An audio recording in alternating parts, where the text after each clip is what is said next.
আসসালামু আলাইকুম। এখন আপনারা দেখবেন সংবাদ শিরোনাম। দুর্নীতি দমন, আইনের শাসন ও জবাবদিহিতাকে গুরুত্ব দিয়ে বিএনপির ইশতেহার ঘোষণা। ফ্যামিলি কার্ড সহ 9 বিষয়ে অগ্রাধিকার বাস্তবায়ন করা হবে জুলাই। গণতন্ত্রের চর্চা আমাদেরকে অব্যাহত রাখতে হবে। একটি সরকার যদি সুশাসন দিতে না পারে তাহলে তার কোনো পরিকল্পনা যেমন বাস্তবায়ন হবে না, জনগণেরও কোনো লাভ হবে না।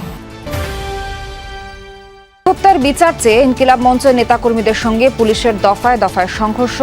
জাবের, রনি ও রাকসু জিএস সহ আহত বেশ কয়েকজন। আবারও শাহবাগী অবস্থান। এই ইন্টারিম সরকার এই হাদি হত্যার বিচারের কোনো অগ্রগতি দেখায় না বাংলাদেশের জনগণকে। ওনারা ভিন্ন খাতে নিয়ে যাচ্ছে। সামনে নির্বাচন হবে, আমরা বিচারও চাই। ভোট কেন্দ্র দখলের চেষ্টা করলে শক্ত হাতে প্রতিরোধের আহ্বান জামায়াত আমিরের। দক্ষিণের কয়েক জেলায় নির্বাচনী জনসভা। যদি আপনাদের ভোট কেড়ে নিতে আসে, আমি আজকে বলে দিলাম, হাতটা ধরে ফেলবেন মুচড়ায়। ছুটির দিনে তুমুল নির্বাচনী প্রচার, গণসংযোগ, ভোটারদের কাছে টানতে নানা প্রতিশ্রুতি। চলছে বিভিন্ন দলের প্রার্থীদের কথার লড়াইও। ধর্মের ভিত্তিতে, জাতের ভিত্তিতে আমরা কখনো বিভাজনে বিশ্বাস করিনি, করবো না। এটা আমাদের অঙ্গীকার, আমাদের ম্যানিফেস্টো। চাঁদাবাজি এখানে বন্ধ করার জন্য ল এনফোর্সিং অথরিটিকে অ্যাক্টিভ হইতে হবে। বহুদলীয় গণতন্ত্রকে নষ্ট করে দিয়েছে সেই দল, বিভিন্ন জায়গায় হুমকি দিয়ে বেড়াচ্ছে সেই দলের নেতা কর্মীরা। পে স্কেল ভোটের আগে বাস্তবায়নের দাবিতে রাজপথে সরকারি কর্মচারীরা। পুলিশের লাঠিচার্জ, টিয়ার শেল নিক্ষেপ, 144 ধারা জারি।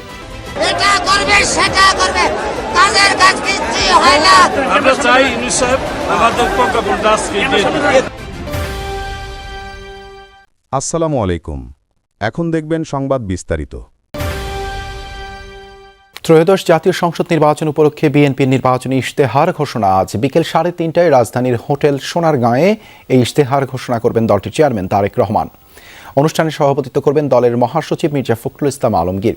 পরিচালনা করবেন কেন্দ্রীয় নির্বাচন পরিচালনা কমিটির চেয়ারম্যান ও বিএনপির স্থায়ী কমিটির সদস্য নজরুল ইসলাম খান। দলীয় সূত্র জানিয়েছে, ইশতেহারে বিএনপির 31 দফা এবং জুলাই সনদকে মূল ভিত্তি হিসেবে ধরা হয়েছে। বিশেষ করে তরুণ ভোটারদের প্রত্যাশাকে ইশতেহারের সর্বোচ্চ গুরুত্ব দেওয়া হয়েছে। জনকল্যাণমূলক কাজের অংশ হিসেবে ফ্যামিলি কার্ড, হেলথ কার্ড এবং কৃষক কার্ডের মতো সেবাগুলো চালুর প্রতিশ্রুতিও থাকছে এই ইশতেহারে। এছাড়া গণতন্ত্রের পুনঃপ্রতিষ্ঠা, বিচার বিভাগের পূর্ণ স্বাধীনতা এবং দুর্নীতি দমনে শক্তিশালী কাঠামোর রূপরেখা থাকবে। জাতীয় সংসদ নির্বাচনে এবার বিএনপির নেতৃত্ব দিচ্ছেন তারেক রহমান। সেই হিসেবে তারেক রহমানের এটাই প্রথম নির্বাচনী ইশতেহার ঘোষণা। নির্বাচনী প্রচারের বাকি মাত্র 4 দিন। শেষ মুহূর্তে চলছে তুমুল গণসংযোগ, চরম ব্যস্ততায় প্রার্থীরা। সকালে বিএনপি চেয়ারম্যান তারেক রহমানের পক্ষে ঢাকা 17 আসনে ভোটের প্রচারে নামেন উপদেষ্টা অ্যাডভোকেট সৈয়দ মোয়াজ্জেম হোসেন আলাল। বলেন, তারেক রহমান মা, বাবা, ভাই ও পরিবার হারা একজন মানুষ, যিনি জনকল্যাণের দেশে ফিরে এসেছেন। তাই তাকে কাজ করার সুযোগ দিতে সবাইকে ধানের শীষের পক্ষে থাকার আহ্বান জানান। এছাড়া জামায়াতের বিরুদ্ধে নির্বাচনে জনগণকে মূল্যায়ন না করার অভিযোগ তোলেন তিনি। বলেন, জনগণই রাষ্ট্রের চালিকা শক্তি, তাই বিএনপি ক্ষমতায় আসলে জনগণকে সাথে নিয়েই দেশ পরিচালনা করা হবে। আমরা মনে করি মানুষের প্রত্যাশা, বাংলাদেশের নতুন রাজনৈতিক বন্দোবস্তের যে একটা আয়োজন এবং মানুষের অধিকার, জনপ্রত্যাশা এবং বিশেষ করে তরুণ যুবকদের আকাঙ্ক্ষা, এটা পূরণে জাতি তাকিয়ে আছে জনাব তারেক রহমানের নেতৃত্বের দিকে। নির্বাচনী প্রচারে কাল উত্তরবঙ্গের 3 জেলায় যাচ্ছেন বিএনপি চেয়ারম্যান তারেক রহমান। অংশ নেবেন জনসভায়। শনিবার বেলা 11:30টায় ঠাকুরগাঁ জেলা হাইস্কুল মাঠের জনসভায় তারেক রহমানের যোগ দেওয়ার কথা। চলছে মঞ্চ তৈরি সহ শেষ মুহূর্তের প্রস্তুতি। দলের চেয়ারম্যানের আগমন উপলক্ষে নেতাকর্মী সমর্থকদের মধ্যে উৎসবের আমেজ। জোরদার করা হয়েছে নিরাপত্তা ব্যবস্থা। সফর যেহেতু দীর্ঘ 20 বৎসর পর অনুষ্ঠিত হতে যাচ্ছে, কাজেই দিনাজপুরের মানুষের বিশেষ আগ্রহ, উচ্ছ্বাস, আবেগ কাজ করতেছে। টোটাল একটা ডেভেলপমেন্ট, সেই ডেভেলপমেন্টের দিকে মনোযোগী যেন হন এবং সেই ব্যাপারে আমাদেরকে সহযোগিতা করেন যদি বিএনপি সরকার ক্ষমতায় আসতে পারে। তো এটাই থাকবে এই এলাকার মানুষের এবং আমাদের সকলের দাবি। পিরোজপুর সরকারি বালক উচ্চ বিদ্যালয় মাঠে নির্বাচনী জনসভায় এই মুহূর্তে বক্তব্য রাখছেন জামায়াত আমির ডাক্তার শফিকুর রহমান। আমরা চেষ্টা করব আবারও তার সেখানে যাবার জন্য, তবে তার আগে আরও একটি সংবাদে চোখ রাখছি। বরিশালের মেহেন্দিগঞ্জ আর পটুয়াখালীর বাউফলে জনসভায় অংশ নেন জামায়াত আমির। সেখানে তিনি বলেন, জামায়াত ক্ষমতায় গেলে দেশের মানুষকে তার ন্যায্য অধিকার বুঝিয়ে দেওয়া হবে। এছাড়া পাচারকৃত অর্থ ফিরিয়ে এনে দেশের উন্নয়নে কাজে লাগাবে। বরিশালের মেহেন্দিগঞ্জ উপজেলার আরসি কলেজ মাঠে নির্বাচনী জনসভায় এসব কথা বলেন তিনি। শফিকুর রহমানের অভিযোগ, জুলাই অভ্যুত্থানের পর অনেকেই হাজার হাজার মামলা করে চাঁদাবাজি করেছে। জামায়াত ক্ষমতায় গেলে দুর্নীতি দমনের পাশাপাশি চাঁদাবাজদের ঘাড় টেনে ধরার হুঁশিয়ারিও দেন তিনি। বলেন, নির্বাচিত সরকারের দেশ পরিচালনার জন্য মুখিয়ে আছে জনগণ।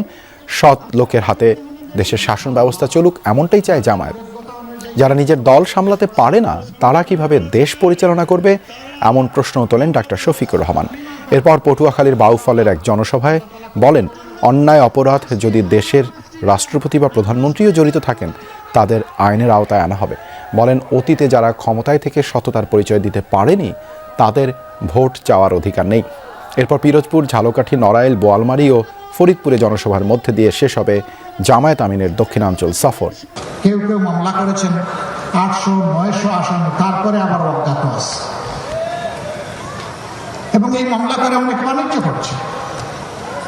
নিরীহ মানুষ যে কোনো অপরাধী ছিল না, হয়তো কোনো দল সমর্থন করেছিল, এতটুকুর জন্য তার নাম দিয়ে তার কাছ থেকে এখন খাজনাপাতি আদায় করা হচ্ছে। প্রতিশ্রুতির ফুলঝুরি নিয়ে ভোটারদের দাঁড়ে দাঁড়ে যাচ্ছেন ঢাকার প্রার্থীরা। তবে রাজধানীর গলার কাটা মহাখালী, গাবতলী, সায়দাবাদ 3 বাস টার্মিনাল নিয়ে যেন মুখে কুলু পেটেছেন। ভোটাররা বলছেন, রাজনৈতিক সদিচ্ছা ছাড়া এই ভোগান্তি থেকে মুক্তি মিলবে না রাজধানীবাসীর। প্রার্থীরা বলছেন, টার্মিনাল 3টি সরিয়ে নিতে পরিবহন মালিক শ্রমিকদের সাথে কথা বলে সিটি কর্পোরেশনের সাথে সমন্বয় করবেন তারা। নেতা হন আইন প্রণেতারা, কিন্তু রাজধানীর কেন্দ্রে মহাখালী বাস টার্মিনাল কেন্দ্রিক চিরচেনা এই যানজটের চিত্র বদলায় না আর। শুধু এই মহাখালীই নয়, ঢাকার বুকে জগদ্দল পাথরের মতো চেপে বসা গাবতলী আর সায়দাবাদেরও একই চিত্র। 3 টার্মিনাল ঘিরে বিশৃঙ্খলা দুর্বিষহ করে তুলেছে রাজধানীবাসীর জীবন। টার্মিনালগুলো ঢাকার বাইরে সরিয়ে নিতে একাধিকবার উদ্যোগ নেওয়া হলেও অজানা কারণে বাস্তবায়ন করা যায়নি তা। হবে কেমনে, না নিলে কেমনে হবে? ঢাকার বাইরে টার্মিনাল না নেয় তাহলে তো এটা আর সম্ভব না। আমাদের দেশের রাজনীতি পলিটিক্সে যদি মনে করে যে এটা আমরা সম্ভব আর যদি মনে করে যে না এটা এইভাবে চলতেছে তো সমস্যা নাই। অনেকজনে তো অনেক কথা বলে, কিন্তু আশ্বাস অনুযায়ী তো কেউ কাজ করতেছে না। টার্মিনাল মানেই বিপুল ভোট ব্যাংক। 5 আগস্টের রাজনৈতিক পট পরিবর্তনের পর দেশে আরেকবার এসেছে নির্বাচন। ভোটের মাঠ চষে বেড়ানো প্রার্থীরা আশ্বাসের ফুলঝুরে ছোটালেও নিশ্চুপ 3 টার্মিনালের বিষয়ে। এখন মোটামুটি 3 জন এমপি প্রার্থী আসছে, 3 জনের একই বক্তব্য যে তারা চাঁদা মুক্ত করবে, দেশ উন্নয়ন করবে, কিন্তু টার্মিনাল। সকালে যমুনার সামনে অবস্থান নিয়ে বিক্ষোভ করেন সরকারি কর্মচারীরা। 3 ঘন্টা পর পুলিশি প্রতিরোধে তাদের সেই বিক্ষোভ ছত্রভঙ্গ করা হয়। বর্তমানে তারা শহীদ মিনারের দিকে যাচ্ছে। শুক্রবার বেলা 11:15টায় হোটেল ইন্টারকন্টিনেন্টালের পাশের সড়কে পুলিশের দেয়া ব্যারিকেড ভেঙে যমুনায় প্রবেশ মুখে অবস্থান নেয় আন্দোলনকারীরা। এ সময় তারা বিভিন্ন স্লোগান দিতে থাকেন।